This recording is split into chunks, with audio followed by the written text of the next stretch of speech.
Welcome to Orange County Power Players, where we spotlight the personal, professional, and financial success stories of OC's top leaders. Here's your host, Danny Flores. Welcome back to OC Power Players, where I interview some of the most successful people in Orange County. I'm Danny Flores, your host, and today's honored guest, zooming in from Newport Beach, is Brian Franco.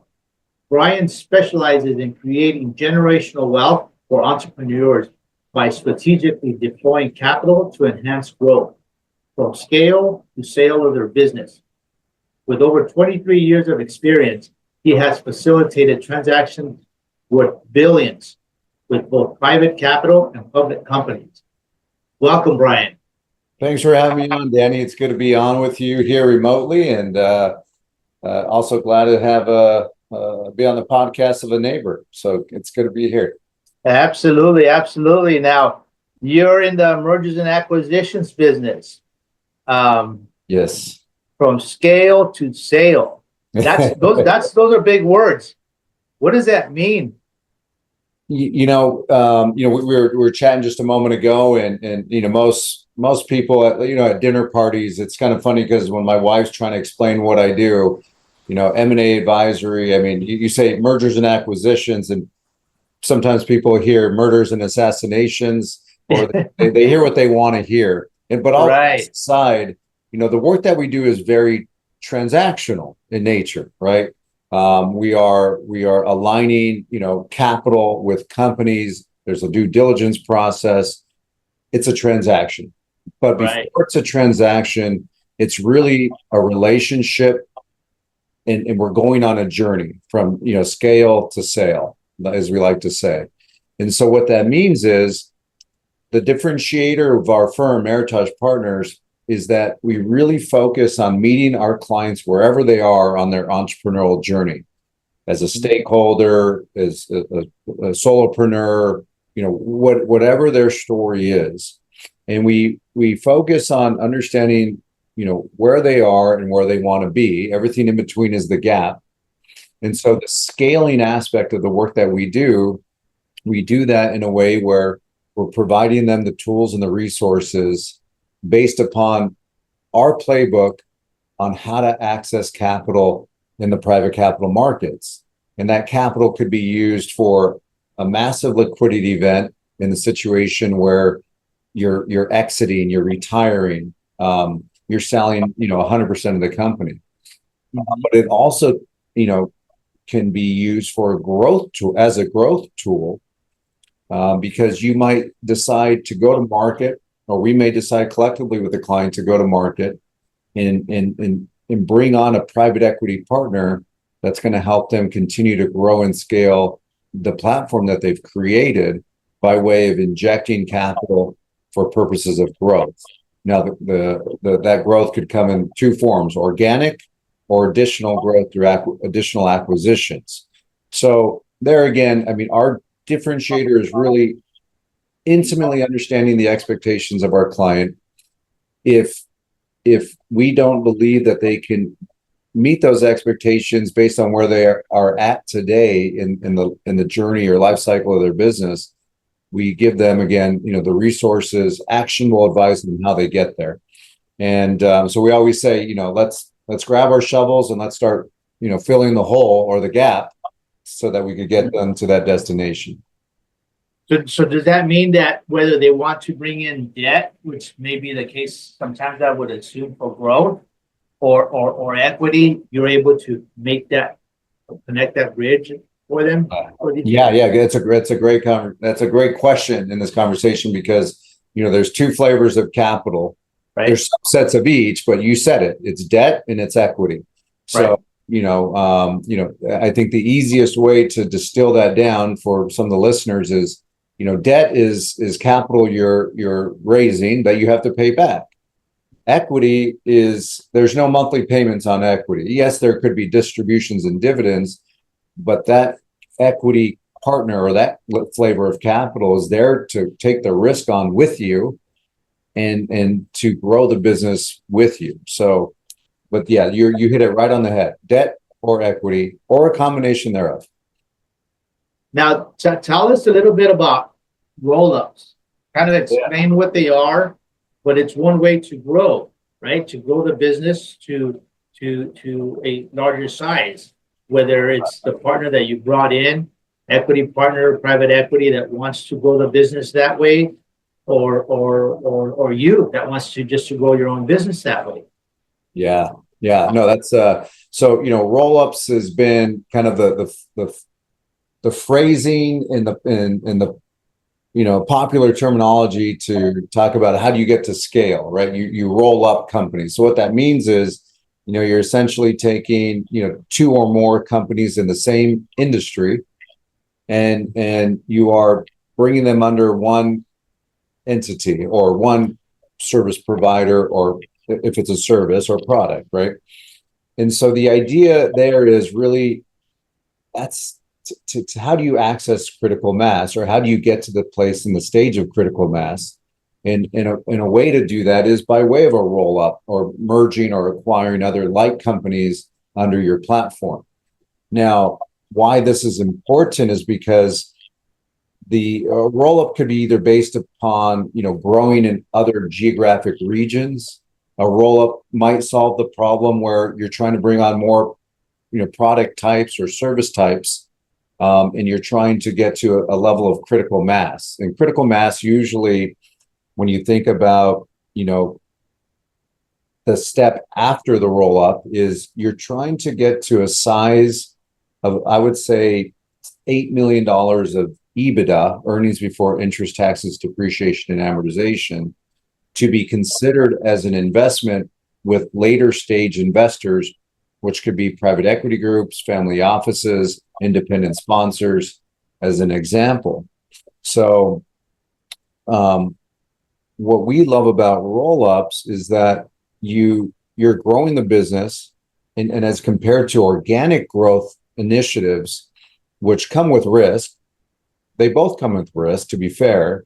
But if you're acquiring a company with a group of people, employees that are successfully working together, servicing their clients and customers, generating revenue, generating profit, and if you could bring that together with another like company, the economies of scale are pretty impressive, right? Because you're not only combining your talent and your workforce, but you're also combining your abilities and capabilities that typically allow you to produce the same product or service at a higher profit margin, because there's going to be levels of redundancies in both companies.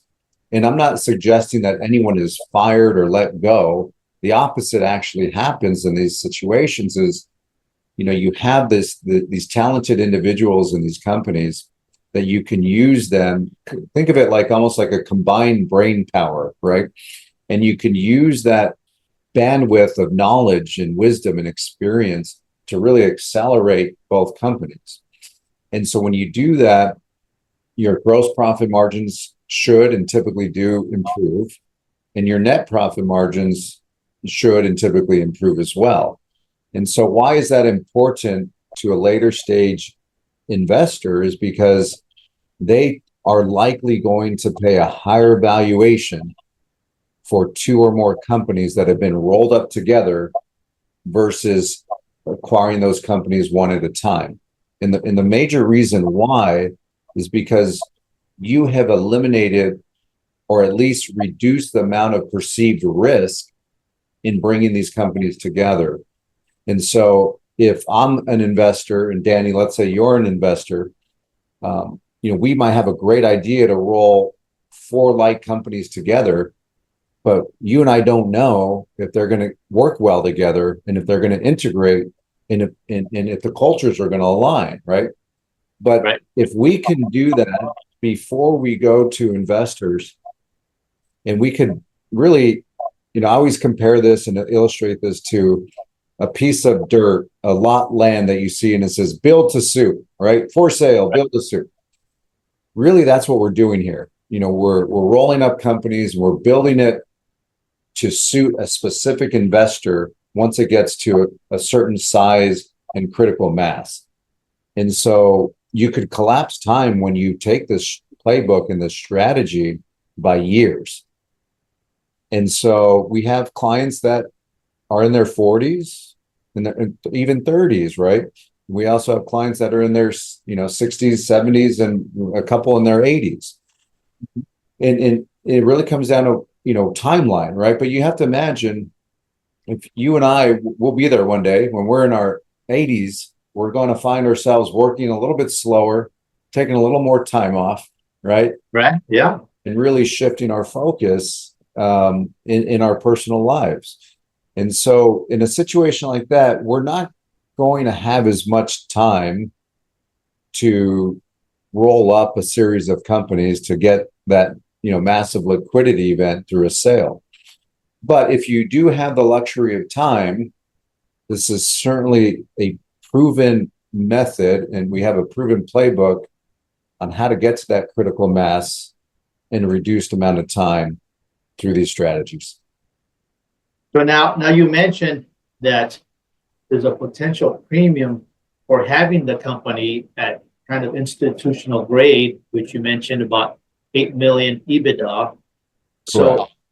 I understand if you're buying smaller companies, maybe 1 or 2 million EBITDA, and you're Yes. going to start piecing them together. And then maybe you can explain to the audience how companies are sold on multiples, right? Yes. So a smaller company that institutional investors are not interested in because it's too small, sells for a smaller multiple. You rolling it up, buying multiple companies, piecing them together, taking that risk and creating those efficiencies and getting rid of the redundancies creates a bigger, better machine that would sell at a higher multiple. Yes. So maybe you can explain how that transition looks like as an investor or somebody who's thinking about doing that or understanding how that happens and how the profit and how lucrative it can be if you can execute it well. I'm going to give you two case studies that will illustrate this very well. And so one of the case studies is in the engineering space. Engineering of buildings. So think mechanical, electrical, plumbing, and structural engineering. So we had this case study where we had 3 like companies in on the West Coast, right? So geographically close enough.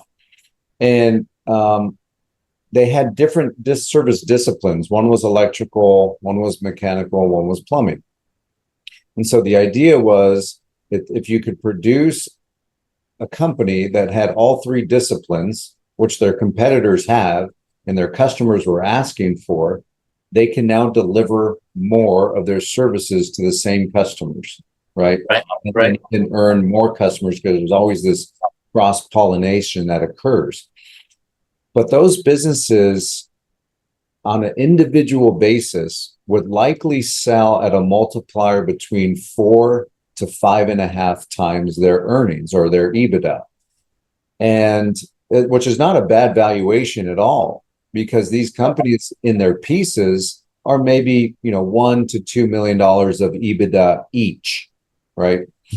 And so when we took, in this case study, these 3 companies, and collectively they were, let's just say they were all about $2 million of EBITDA on average. Collectively, they're now $6 million of EBITDA, and we haven't even proformed the efficiencies and the ability to collaborate and cross-pollinate to sell more revenues, right?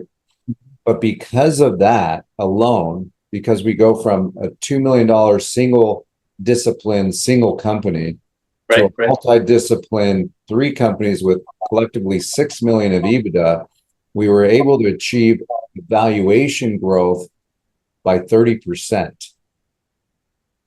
And all we had to do is bring these companies together. Now, the challenge is, you have operators and business owners that have always done things the way they've done them. And, it's been their way or their highway, so to speak, right? And if they're arrogant or that they have these, heavy, strong egos, right? It really comes down to they know what they know and they do what they do because they're successful at doing it that way. But when you able to show them this playbook and show them this EBITDA arbitrage in growth and valuation, you get people's attention. And so when we come in and we lay out the strategy step by step, play by play in a linear format, it becomes achievable and becomes very realistic for these owners and stakeholders. And so that's a great example of how we could take, 3 companies and earn a 30% premium, not because we're begging it or trying to sell this at a higher premium. Investors are already accustomed and acquainted with those valuation methodologies if the business, in this case, 6 million of EBITDA, but right. the threshold is it's greater than $5 million of EBITDA is how the investor world looks at these investments. Right. And so so if you're buying $2 million worth of EBITDA between 4 to 5.5 times, when you piece it together, you have 6 million. And because you're going to go in there and you're actually going to create efficiencies, you might increase that to 7 or 8. Yes. What does that multiple sell for? The premium, right? Does it go up to 7, 8, 10 times? So in the case study I shared with you, we were between, it was in the high mid 6s. So let's call it 6.75 for illustration purposes. Yeah. Where individually they were receiving offers between 4 to 5.5, right? And so what you want to focus on there really is how do you get everyone to focus on the same strategy and using the same playbook, right? Right. Yeah. And in another case study is an IT service company. There was 4 of them in California. And IT service companies have been rolled up for the last several years, and there's a lot of activity in terms of M&A in that space because you have these massive funds or equity groups that are deploying capital into IT service companies. And the common theme of IT service companies is that the way they charge their customers and generate revenue is based upon a monthly reoccurring revenue, right? And so what that means to investors, reoccurring revenue, whether it's MRR, monthly reoccurring revenue, or ARR, annual recurring revenue, that is predictable revenue streams. Mm-hmm. When you have predictable revenue streams, an investor perceives that is lower risk than a company that does not have predictable revenue streams, or comparatively, they have project-based revenue streams, right? So you project-based company, you have to keep selling projects over and over and over and over again. Yeah. And so the predictable nature of that revenue is very attractive.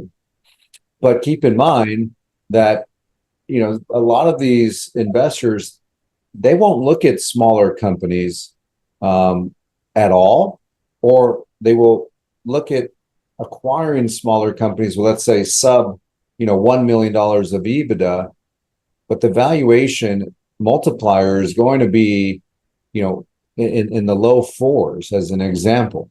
Why? Because they still have to, yes, they're really acquiring the customers and the people, but there's a lot of systematic changes that from an SOP standpoint that need to occur in that business. Because if I think of when I started Meritage Partners in 2005, and it was just a couple of us, our systems were very different then than they are today, 20 years later, right? Okay. And so, and the way we operate now is what some people would say, we're more corporate, right? But when you dissect that word, which I think there's some stigma around that word corporate, what that really means is that you have solid systems in place. And when you have systems in place, if you're a sole owner of a company, you have to understand that the perception of risk of your business by investors is going to be that in a scenario where they're lacking systems, the risk is a key man or a key woman risk. What happens if that key stakeholder, we put a ton of money in their pocket, are they going to show up to work the next day? Right? Are they going, or if we buy them out and send them off into retirement, they've proven to win over their customers and clients. But I'll pick on myself here, Danny. Let's say I was buying the company. I'm not for everyone. They may not like me and they may go somewhere else. Right. So to really have systems, it's not just about going corporate, as some will say. It's really about removing or diluting the perception of risk from a key person standpoint. Yeah. Again, I guess as an entrepreneur growing up, that's like growing pains, right? You kind of have to figure that out. And those are one of the steps, that bridges you have to cross as you grow. 100%. Yes, it is. And you have to be willing, to experience that growth, right? Because as we all know, there's always growing pains. Right. I'm one of those sick individuals that I enjoy the pain, right? Why? Because I love the reward of the growth. Right. Now, just like going to the gym, no pain, no gain. No pain, no gain, right? If you want to get in shape, it's going to cost you. It's going to cost you time. It's going to cost you energy, and it's really going to cost you, for me, early mornings, right? Which is the only chance I get up out of that warm bed. Yeah. That's the way. But that's everything, right? If you want to, it's easy sitting at home, not doing it, but then you'll pay at the end by being out of shape, maybe having health issues, and same with business. Correct. If you want to grow, you got to pay your dues. It's no free ride at all. That's right. And that's what social media has to be a little bit careful in displaying how glamorous being an entrepreneur is, when they don't really talk about all the pains that you get your cash crunches and things come up, and insurance goes up, and just employees, everything, right? It's a combination of everything. You got to manage it all. You do. And even on the opposite end of that spectrum, because there are some situations where, we could fall into lucky situations and opportunities. But what I have discovered there, in my own journey, but also observing our clients, if there's no cost to winning, or getting lucky and winning business, there's a phrase, there's no cost, there's no value. And so what we've seen in that situation is that easy come, easy go. There's all these phrases that explain what's happening. And if there's no cost, there's no value. And if you earn business or revenue or profit that easy, we tend to see, from a psychological standpoint, the founders and stakeholders don't always nurture that relationship the way that they would a relationship they worked hard for, right? Because when you work hard for something, you're going to protect it. When you go to the gym, in that illustration we were using, you're not going to come home and eat a pizza and ice cream, right? That would be counterintuitive. Because as they say, you can never outrun a bad diet. Never. And then the other saying is, the harder you work, the luckier you get. There's a lot of good sayings that illustrate what we're talking about here, but but threading all of this together, it really does come down to the growth. In this, there are pains in growth, but if you have systems and you have a playbook and you have the feel that fuels the rocket, which is capital in businesses, and you have a higher likelihood of achieving greater things within the business. And that which not only gives you opportunity as a stakeholder, but gives opportunity to those within your organization.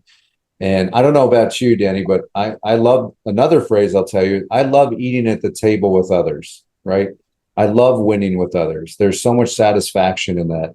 And if you could create a company and a culture that nurtures that and really develops that thought process, you're really building something special. A winning team. Absolutely.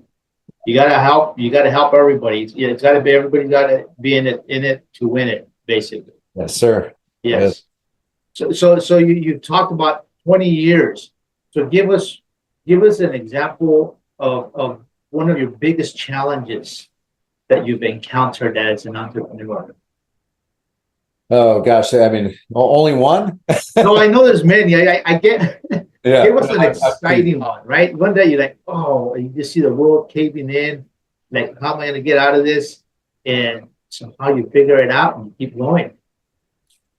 You know, I think that if I think through this kind of like as a linear journey, you know, when I started the firm in 2005, it was 3 months before my wife and I were married.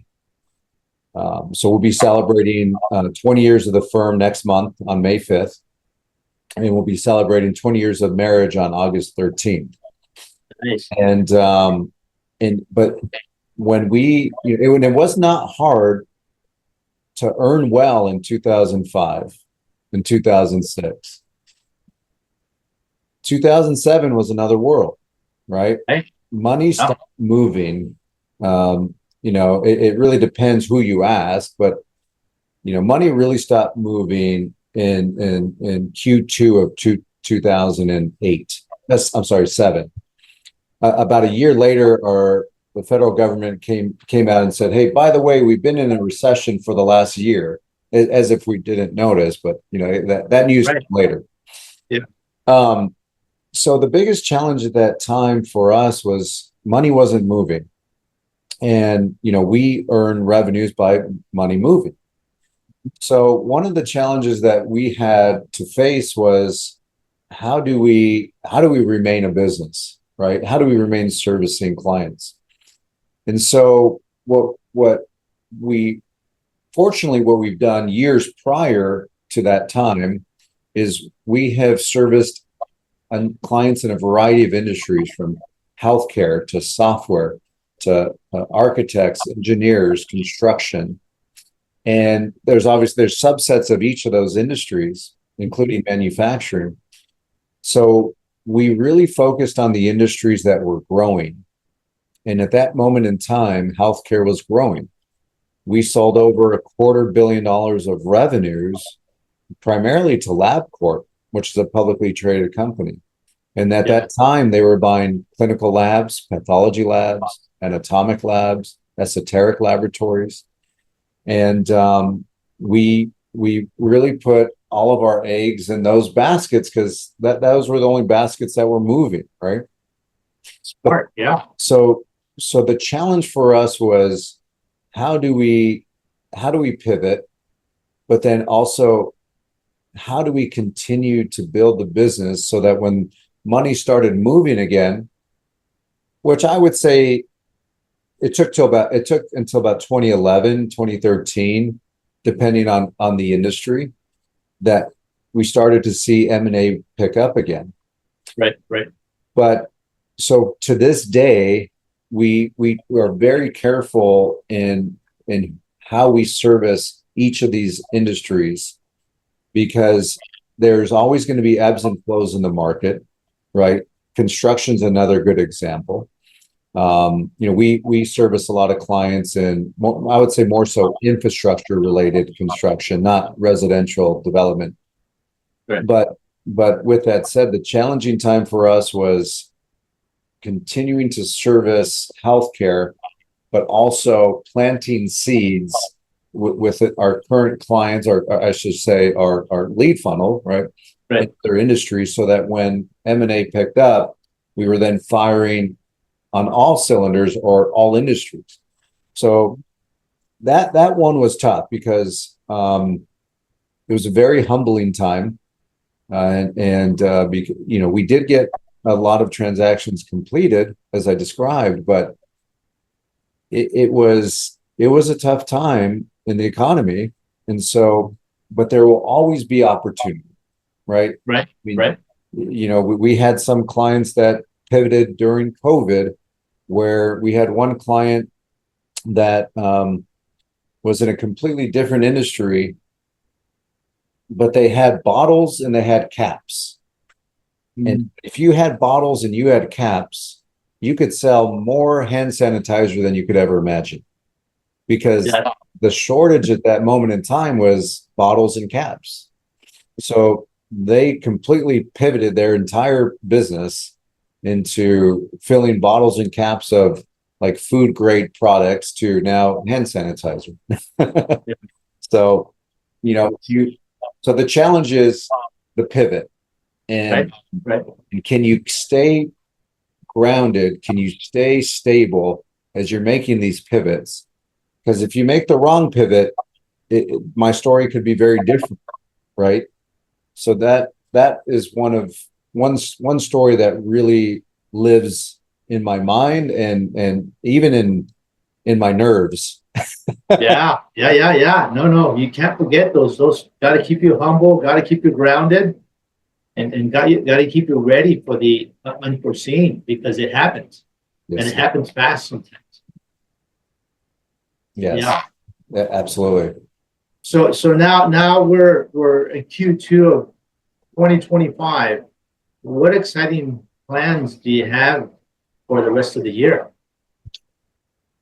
So where we sit today, it's been a solid year for M&A.